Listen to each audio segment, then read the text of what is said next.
1 p.m. Assalamu alaikum. This is Radio Pakistan. The news read by Daman Zaman. The headlines. The Economic Coordination Committee is holding a meeting in Islamabad with the Finance Minister in the chair to review the economic situation of the country. The Minister for Planning says the government is focusing on structural reforms to put the national economy on the right track.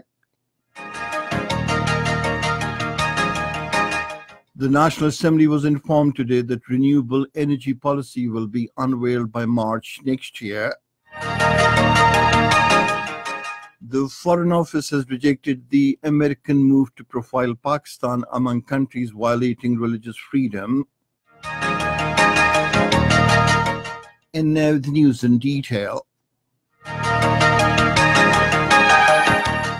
meeting of the Economic Coordination Committee is in progress in Islamabad with the Finance Minister Asad Umar in the chair. The meeting is reviewing the agenda items covering the overall economic situation of the country. The Minister for Planning Khusra Bakhtiar says the government is focusing on structural reforms in a holistic manner to put the national economy on the right track.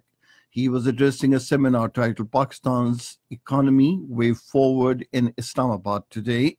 The minister said Pakistan's economy suffered hugely due to severe current account and financial deficit. He said efforts are being made to overcome the crisis.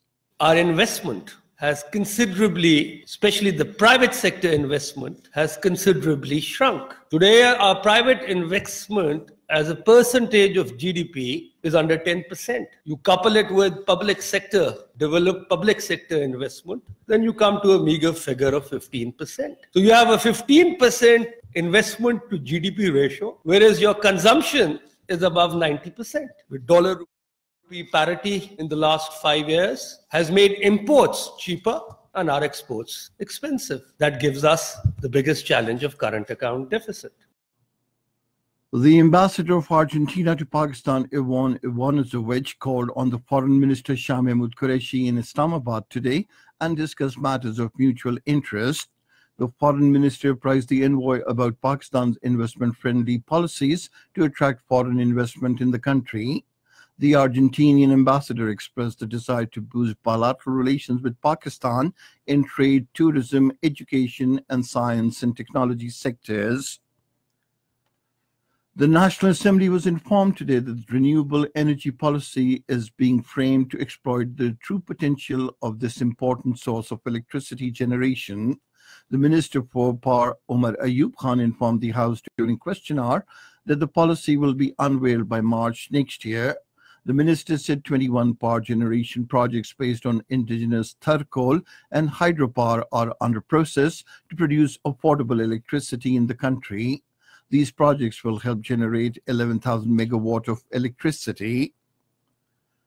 The Chief of the Army Staff General Qamar Javed Bajwa visited the Army Air Defense Center in Karachi. He installed Lieutenant General Hamudus Zaman Khan as the Colonel Commandant of the Army Air Defense Corps. The Army Chief appreciated the Corps for its contribution in the war against terrorism. A large number of serving and retired officers and soldiers from the Army Air Defense attended the ceremony. The Foreign Office has totally rejected the American pronouncement about religious freedom in Pakistan as politically motivated. In a statement, the Foreign Office spokesperson Dr. Mohammad Faisal categorically stated that Pakistan does not need counsel by any individual country how to protect the rights of its minorities. He said besides the clear biases reflected from these designations, there are serious questions on the credentials and impartiality of the self-proclaimed jury involved in this unwarranted exercise. The spokesperson said Pakistan is a multi-religious and pluralistic society where people of diverse faiths and denominations live together. Special seats have been reserved for minorities in the parliament to ensure their adequate representation and voice in the legislation process. He said a vibrant and independent National Commission on Human Rights is functioning to address concerns on violation of the rights of the minorities. In occupied Kashmir, students of the Kashmir University have launched a signature campaign to mark protest against the ongoing human rights violations by the Indian troops in the territory. A declaration unanimously passed at a conference on Kashmir in London has called for cessation of state violence in occupied Kashmir. The declaration demanded that a fact-finding mission be sent to evaluate the situation in the occupied territory. Under the United Nations initiative, Every Woman, Every Child, China has launched a program in Egypt to support hospitals to treat women and children suffering from burns.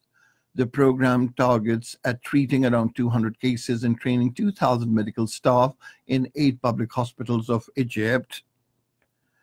The African Union and the Shanghai Cooperation Organization have signed a deal for cooperation on fighting terrorism. The deal was signed by the heads of the anti-terror organs of the two organizations in Algiers. The deal includes sharing of experiences in the field of anti-terrorism. And finally, hockey in the Men's Hockey World Cup tournament at Bhubaneswar in India. 2 matches are being played today. In the first match, Argentina will take on England, while in the second match of the day, Australia will play against France. And that is the end of this news bulletin. For more news and analyses, log on to our website, radio.gov.pk, and you can also watch the live video streaming of our bulletins on the link, facebook.com/Radio Pakistan News Official.